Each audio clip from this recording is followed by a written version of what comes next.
सभी को नमस्कार। आज मैं एक विशेष टॉपिक पे वीडियो बनाने की सोच रहा था। तो मेरे मन में एक ख्याल आया कि कुछ दिन पहले मैं ट्रेन से कहीं जा रहा था, तो मैंने क्या देखा कि एक बच्चा जो है, वो अपने पिता के साथ मोबाइल देखने में व्यस्त था।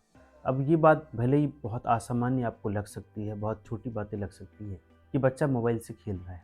लेकिन जब हम इसकी तह में पहुँचेंगे तो हमें पता लगेगा कि ये बच्चे के भविष्य के साथ कितना बड़ा खिलवाड़ हो रहा है। तो वीडियो की शुरुआत करने से पहले हम लोग वो दृश्य देखेंगे कि जिस दृश्य में हम ये देखेंगे कि वो बच्चा किस तरीके से अपने पिता के साथ फ़ोन देख रहा है और फ़ोन देखने के क्रम में जो उनके पिता है वो भी उनको कैसे सपोर्ट कर रहे हैं और इससे हमारे समाज पर क्या प्रभाव पड़ रहा है।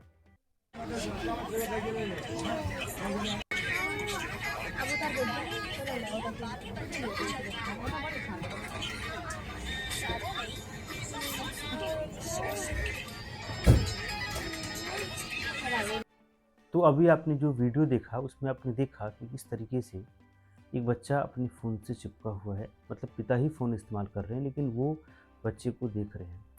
हम इस वीडियो में हम लोग ये देख रहे हैं कि किस तरीके से एक जो बच्चा है वो अपने पिता के साथ फ़ोन देखने में व्यस्त है।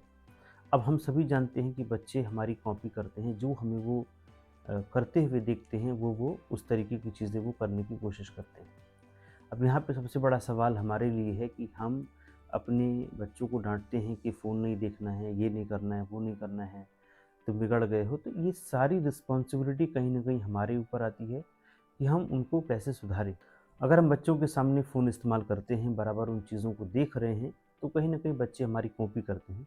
इसीलिए ये आवश्यक है कि हम अपने बच्चों के सामने किसी भी प्रकार का फ़ोन इस्तेमाल नहीं करेंगे, क्योंकि अगर हम फ़ोन का इस्तेमाल करते हैं तो बच्चे उसकी कॉपी करना शुरू कर देते हैं, जो आने वाले समय में जब वो 14-15 साल के हो जाएँगे तो उनका जो फ़ोकस होगा मोबाइल पे वो बहुत ज़्यादा होगा। वो मोबाइल पे बहुत ज़्यादा व्यस्त रहेंगे और फिर हम लाख कोशिश करके भी उनकी इस आदत को नहीं छुड़ा पाएँगे। अब सवाल ये उठता है कि यदि हमने बच्चों को बहुत समय तक फ़ोन दे दिया तो इससे क्या-क्या दुष्परिणाम हो सकते हैं? तो इसमें सबसे भयानक दुष्परिणाम ये है कि बच्चों में जो एकाग्रता होती है वो ख़त्म हो जाती है। वो इसलिए क्योंकि वो 14 सेकंड, 15 सेकंड, 20 सेकंड की रील्स को स्क्रॉल करते रहते हैं और उनका जो अटेंशन है वो ख़त्म हो जाता है, उनको पढ़ाई में बिल्कुल भी मन नहीं लगता है।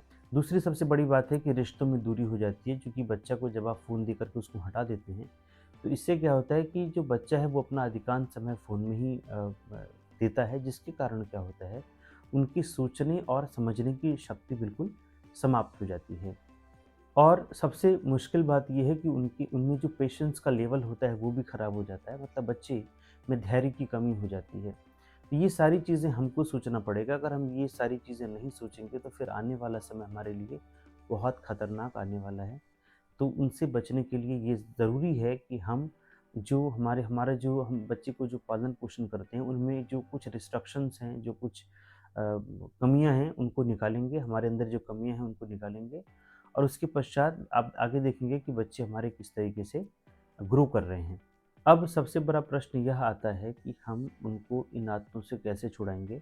तो सबसे बड़ी बात है कि बच्चे हमारी कॉपी करते हैं, ये शुरू में ही हमने बताया। तो यदि हम बच्चों के सामने फ़ोन का इस्तेमाल बराबर करेंगे, तो इस कंडीशन में बच्चे हमारी कॉपी करेंगे और वो भी उस चीज़ को देखेंगे। तो सबसे ज़रूरी चीज़ ये है कि हम बच्चों के सामने फ़ोन इस्तेमाल नहीं करें। अगर कोई ज़रूरी कॉल्स है तो वो अटेंड करें, कॉल्स अटेंड करने में कोई बुराई नहीं है। लेकिन उनके सामने रील्स देखना ये बिल्कुल भी सही नहीं है, क्योंकि अगर हम रील्स को स्क्रॉल करेंगे, तो बच्चे उनकी कॉपी अवश्य करेंगे और आने वाले समय में हम उनको इस चीज़ के लिए रोक भी नहीं पाएँगे। दूसरा समाधान ये हो सकता है कि बच्चों को हम बोर होने देना नहीं चाहते हैं, ये गलत है। आप बच्चे को बोर होने दें, आप कभी-कभी उसको अकेले छोड़ दें। इससे क्या होगा, वो कुछ क्रिएटिव काम कर पाएँगे, उनका दिमाग सोच पाएगा कि इस समय जब वो बोर हो रहे हैं तो क्या करें? कुछ न कुछ वो नया करने की कोशिश करेंगे।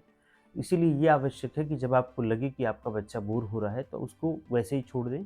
कुछ समय बाद देखेंगे कुछ न कुछ कर रहा है। अब उसकी बोरियत को दूर करने के लिए आप उसके हाथ में फ़ोन दे रहे हैं, तो फिर उनका जो जो सोचने समझने की शक्ति है, जो क्रिएटिविटी है, वो ख़त्म हो जाती है। इसलिए बच्चों को बोर होने दें। और एक बहुत महत्वपूर्ण उपाय ये हो सकता है कि हम बच्चों को कहीं-कहीं घुमाने ले जाएँ, कोई पार्क ले जाएँ या मार्केट अपने साथ ले जाएँ, मतलब कोई-कोई जगह लेते चलें उसको। नानी के यहाँ लेके जाएँ, कहीं भी लेके जाएँ, ऐसी जगह लेके जाएँ जहाँ उनको थोड़ा-सा मन लगे, उनको प्रकृति से जोड़ें, पेड़-पौधों के पास ले जाएँ। तो आपको दिखेगा कि उनके अंदर कुछ सोचने-समझने की शक्ति का विकास हुआ है। और यदि हम ये सब चीज़ें छोड़ कर के अपने आप को फ्री रखने के लिए अगर हम बच्चे को फ़ोन दे रहे हैं, तो उसका दुष्परिणाम हमको देखने को मिलता है। तो उनको कहीं न कहीं घुमाने के लिए आप ले जाएँगे तो उनका मन भी बहलेगा और उनके अंदर जो क्रिएटिविटी है उसका डेवलपमेंट होगा। और अंत में एक सबसे बड़ी बात ये है कि हम सभी को, जो भी माता-पिता हैं, यदि उनके बच्चे छोटे हैं तो उनको आपकी कीमती समय की आवश्यकता है। ऐसा प्रायः देखने को मिलता है कि जब कोई माता माता या पिता जॉब से घर आते हैं, तो वो फ़ोन पे अधिकतर बिज़ी हो जाते हैं, जिसके कारण बच्चे को उनसे जो एक इमोशनल अटैचमेंट है वो ख़त्म हो जाता है। तो ये बहुत आवश्यक है कि जब कोई माता-पिता जॉब ख़त्म करके घर आते हैं, तो वो अपने बच्चों से ज़रूर मिलें, एक बार उनसे बात करें, उनके पास बैठें और करीब आधा से 1 घंटा डेली आपको अपने बिज़ी शेड्यूल्स में से निकाल कर के बच्चों को देने की आवश्यकता है। तभी वो आपकी आगे चल कर के परवाह करेंगे, आपकी केयर करेंगे और यदि हमने वो 1 घंटा उनको फ्री छोड़ दिया कि तुम मेरा फ़ोन इस्तेमाल करो, तो इस कंडीशन में आगे चल कर के वो आपकी इज़्ज़त नहीं करेंगे। तो ये हम सभी को सोचना होगा कि हम अपने बच्चों के लिए क्या कर सकते हैं, क्योंकि इसकी कोई विशेष कोचिंग नहीं है, कोई आपको समझा नहीं सकता है। ये हमारे अंदर होना चाहिए कि हम उनको किस तरीके से सुधारेंगे और उनका भविष्य अभी उनके हाथ में नहीं है क्योंकि वो छोटे हैं। तो बच्चों का पूरा-पूरा भविष्य हमारे हाथ में है। हमको यदि उनको बनाना है तो हमें मेहनत करना पड़ेगा, यदि बिगाड़ना है तो फिर हमें उनके हाथों में फ़ोन देना होगा। तो सबसे पहले ये आवश्यक है कि बच्चों को सुधारने से पहले स्वयं का सुधरना बहुत आवश्यक है और यदि हम नहीं सुधरेंगे तो हमारे बच्चे भी नहीं सुधरेंगे। इसलिए यदि आपको ये वीडियो अच्छी लगी हो तो इसको कृपया शेयर करें, क्योंकि हो सकता है कि कुछ ऐसे माता-पिता हों जिन्हें ये बातें नहीं पता हों, तो वो सीख जाएँगे और अगर बच्चे सुधरेंगे तो पूरा हमारा जो देश है, ये दुनिया है, ये सुधर जाएगी, हमारा समाज सुधरेगा। तो ये आवश्यक है कि यदि आपको ये बहुत अच्छा लगा हो, तो अपना आप फीडबैक अवश्य देंगे। Thank you very much.